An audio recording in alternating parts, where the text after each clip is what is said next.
everybody. Now, if I was there with you, which clearly I'm not, so I wouldn't be doing this, I'd be making sure that you spoke back to me, and you're not, are you? So here we go. Good evening, everybody. Oh, that's so much better. So what I'd normally do is talk to you about what's coming up for the next year, but of course it's going to be 2011, and that means a new decade. So before we look forward, let's just talk a little bit about what's happened in the last 5 decades, because so many things have happened, and there's been so much advancement, and the next one is going to be even more exciting. Let's start with the 50s, which clearly none of you remember, but with all the post-war advancements in culture, film, music, came a few advancements in our own world of work. For instance, 1 in 3 women by then were working.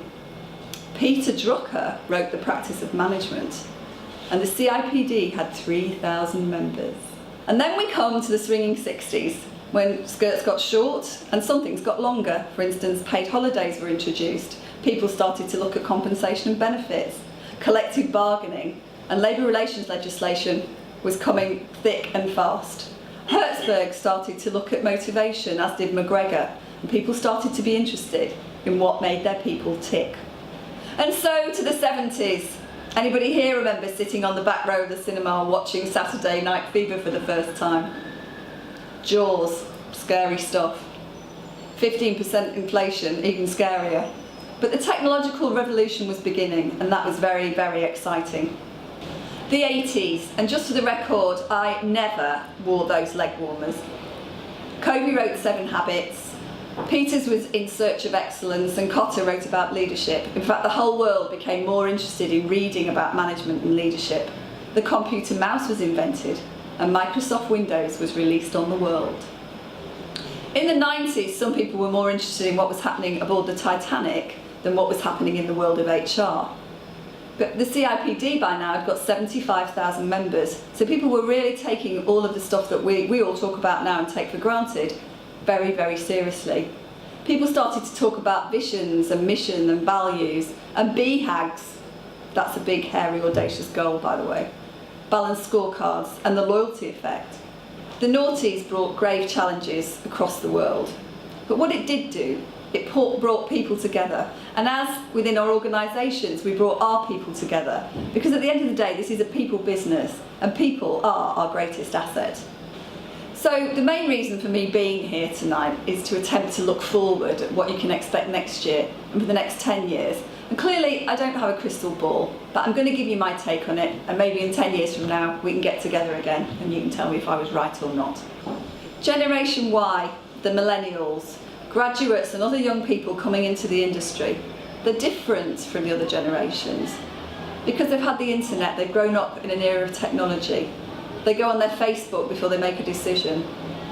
They ask 500 people whether they should dye their hair or not. So they find it very difficult to do anything without a lot of feedback. They find it difficult to initiate. They find it very difficult to make a decision. And we have to take that into account and do something about it. The recession, for all its pain, has been the best personal trainer ever.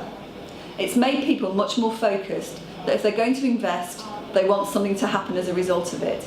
So anybody now who is responsible for spending a budget needs to be making sure the metrics are in place to prove the investment. Service.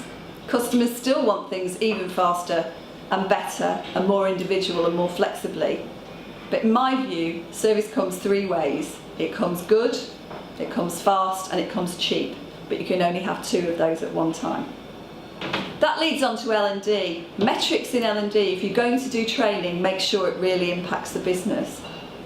And what's training all about? Is it about sitting in a classroom?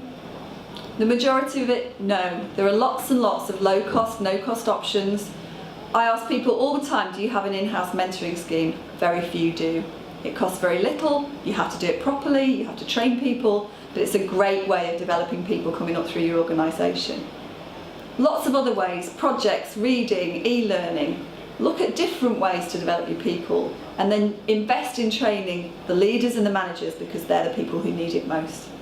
My favourite, innovation and creativity, because I think the 10s is going to be the decade of innovation and creativity for all. And we need to be developing that throughout organisations and finding ways to harness ideas and listen and do something with them and maybe take a little risk.